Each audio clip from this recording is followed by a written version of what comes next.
How the narcissist sets the trap. Think about that for a minute. So you now know that the narcissist is diabolical. They're devious. They disrupt people's energy and their purpose in their life. The narcissist also plots out ideas. They also plot out relationship demises. They also plot out who to target next for the next new source of supply. What the narcissist did is they got as close to you as they could. They learned all about you, and the more they learned about you, the less they had to learn about you. Once they figured out that they had enough information to move you around on that invisible chessboard of abuse, then it was too late. You were already committed. They already knew who you were. They probably knew your patterns. Example, what time you went to the gym, where you lived, what time you went to work, when you got home, what kind of pizza you liked, what kind of car you drove. If you were excited and looking forward to communicating with them, that's a huge one, which I'll jump into in a moment. You see, the narcissist has that sixth sense, and that sixth sense is a predatory sense. It's an instinct, if you will. And that instinct will do a lot, and I do mean a lot of damage to anybody who gets too close to that toxic person. The narcissist also sets multiple traps at any one point in time. Think about the calendar year. Let's say that you live in the United States, as an example. Well, the calendar year, we have holidays. One big one's coming up, 4th of July, in less than a month. We also have different holidays like Memorial Day, Labor Day, other things. Then there are bigger or different holidays, Christmas, Halloween, etc. That's not even counting birthdays, anniversaries. You see, any day is a day that the narcissist can try to set a trap to destroy that period of time for another person's life. And you also need to remember, do not forget this. The narcissist needs supply. What is supply? Supply can be you. It can be a book. It can be a phone call. It can be a trip. It can be being ghosted for a couple days. It can be being given the silent treatment. It can be triangulating somebody. Supply is anything that matters to the narcissist, whatever feeds their tiny little ego. Now, having said all those things, the traps that the narcissist sets, many of these are under the radar traps. Many of these traps you'll never even know about. Some of the traps, truth be told, a lot of them were specifically targeted at you to steer you or maneuver you or move you around on that chessboard, as I shared earlier, to get you to do what they wanted you to do. If you did what they wanted you to do, well, then you would get another endless to-do list that you must accomplish tomorrow, maybe even by the end of today. If you did not do what they wanted you to do, there would be hell to pay, and you would be punished. Now think about one thing I'm going to share with you, then I'll go back to the negative and positive supply. It didn't matter if you did what the narcissist wanted you to do or if you didn't. The narcissist would not change. What they were doing was showing you different sides of them, different masks, if you will, that were custom made just for you. Sometimes they will play the vulnerable person, sometimes perhaps, I doubt you saw this, but maybe you did, them shed crocodile tears, which means inauthentic tears, trying to draw you in or pull you in. Maybe they love bombed you because they had to get you back in line. Maybe they ghosted you and they devalued you and disappeared for a couple weeks. That also can do a lot of damage. You see, when you're tethered to a person who doesn't care about you, but yet they know you're tethered to them because said person did it intentionally and deliberately to you, I hope you follow that, then that person can do whatever they want to because they know that the target, which was you and it was myself, isn't going anywhere. This is why anything that you did in the narcissistic relationship, it would never be enough. That's why the narcissist also has a bottomless pit within them that could never be satiated. It can never be filled for any length of time. This is why also the narcissist is always looking for the next new shiny object. They're looking for the next new relationship to enter, albeit maybe for 10 minutes, maybe for a couple of days, maybe for a few months, maybe for a couple of years. But the narcissist has needs that other people must fill for them. When the other people stop providing the needs that the narcissist demands, that's when usually the discard takes place, or that's when the person is no longer seen as value.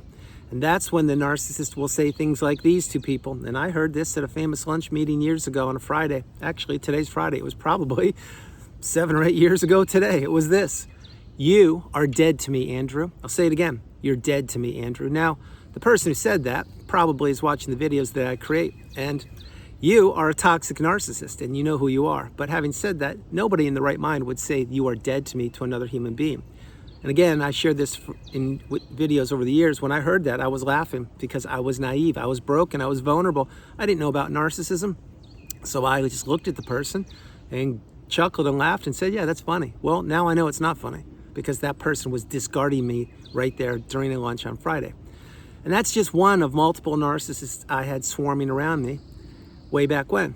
Now, the trap the narcissist sets, it can be a trap that you have heard of before, or maybe it's something you didn't hear of before. I'll give you an example. Let's say that you married the narcissist. Of course, unbeknownst to you, you didn't know that they were a narcissist because you weren't taught this in school. And when you got married, most likely you were excited to walk down the aisle, put the ring on your finger, have the ring be put on your finger and your spouse, and you were going to live happily ever after. Snickerdoodles and puppies and rainbows and unicorns, and it was going to be the best next part or the rest of your life happily ever after. Well, not so fast. When the narcissist realized that you love them, and actually you told them that you love them, I can assure you their pupils swelled up with supply. Probably the size of beach balls, pitch black, and they were like, oh my gosh, I did it. It only took me 9 months this time. It only took me 7 months this time. It only took me 11 months, whatever it was. But this person, who I've been working on very hard, and yes, I'm acting like the narcissist, and of course I'm not, they finally told me they love me. Because they told me that, now I get to say the same thing to them. I am not good at saying I love the person, but I'll mimic it back to them, and I'll make them believe that I do love them. This is what the narcissist does, and if you think it's not true, you really need to keep watching videos. So once the narcissist knew that you loved them, and they hypothetically told you the same thing, now let the champagne flow, the presents be sent, the cake be cut, and all the guests arrive, because now you are going to walk down the aisle and get married to the narcissist. Boom. Fast forward, everyone's there. Maybe you planned it for a year or less or more. Cake is cut, wedding guests go home, and let's say that is when the ring perhaps was on your finger, and you were thinking that it was going to be on your finger for the rest of your life. But the narcissist, maybe they already misplaced their ring. Maybe they lost it. Maybe they claimed, this is the day after the wedding, by the way. Maybe they claimed they don't believe in the ring. Whatever they told you, they began to punish you because they now knew you were committed because you had fallen into the trap. This is what the narcissist does. And when you get married, and I'll get off this example right now in about 20 seconds, but when you get married, usually you're committed, and usually you're in love with the person you just married, and you want to grow old together. Narcissists knew all that. But this is why the narcissist gets married 1, 2, 3, 4, 5, 6, 7. Can I keep going? Again, just because, let's say you got married multiple times, it does not mean you're the narcissist. I am not insinuating that at all. I am insinuating and describing and mentioning and illustrating and highlighting that the narcissists many times get married multiple times because they don't realize that they're the problem and they blame all their exes. But those people fell into traps, just like you did. Another trap the narcissist could set, this is a classic, you don't hear it that often, but I'll give you an example. Let's say that the narcissist that you met, let's say you met them and they were down on their luck. Maybe you met them at the gym or at work or at some kind of community or religious organization or someplace you were a part of, school. And they were telling you, yeah, I just can't catch a break. I'm having it rough and bills are tough and I'm struggling to make ends meet and I may have to get evicted or I may have to be late to pay my rent or whatever. They gave you some sob story. Now, remember, you don't know what narcissism is. So because you don't know, you're uneducated. Because you're uneducated, your empathy is being worn on your sleeve, and because that's happening, the narcissist can read you crystal clearly. They're seeing if you're paying attention to them, they're watching your eyes and seeing if they can work with you or if you will work with them, etc. But as they're lathering you up, i.e. playing the victim, you were believing that that was accurate. Next thing you know, what do? You say, you know what, I've got an extra room, stay in the house for a couple weeks, and at the end of the month you can move out. I'll help you, I'll put you up. And they're like, in the back of their tiny little pea brain, they're saying, oh my God, this was too easy. I got another one. Now I have a free place to stay, not only for the end of this month, but I'll make their life so miserable, I'll probably sponge off them for another year. And what do? Next thing you know, not in a month when they're gonna get evicted, or not in 6 weeks or 2 weeks or whenever. Let's say they text you or call you, or you see them at the work tomorrow and they're saying, you know what, I'm ready, I got all my gear. Can I move in over the weekend? And you're like, whoa, hey, can you slow down here? Like, I just pitched it to you. I didn't even have time to think about it. The key, what I'm sharing with you, and I hope you're following this, is you don't have time to think about it, but yet you proposed it, not thinking that that person would take you up on it. Next thing you know, You, because it's now a Friday afternoon, all your plans are blown up. You are helping this parasite, a predator, a leech, a sponge, yes, a narcissist. You're helping them move all of their gear into your house. Now, what do you do over the weekend? Yep, you give them their own room. You give them a couple bucks. You buy them, let's say, Uber Eats or whatever it is, DoorDash, whatever it is. And now they're getting comfortable and you're like, wow, this is great. I'm so happy I could help you. And they're saying, yeah, thanks. I'm so happy to be here. I'm grateful. I'm really fortunate I've got a roof over my head. No sooner are they in there, everything switches. It all changes on a dime. Now they're not cleaning up after themselves. Now they're playing music really loud. Now they are not talking to you, or now maybe perhaps they're ignoring you. Now the room that you had in your house or apartment, let's say you had full run of the whole territory or every room, now you're getting condensed. You have less and less room. Now you're finding yourself staying at work longer because you don't want to go home because the narcissist that you just invited into your house is not leaving, and they're making it quite clear. They're not telling you that, but they're showing you by their actions, which is what? That's right. You need to remember, actions speak louder than words. And the narcissist is one of these people that if you listen to the words, you will lose every single time. If you watch their actions, you will win every single time. But you didn't know this back then.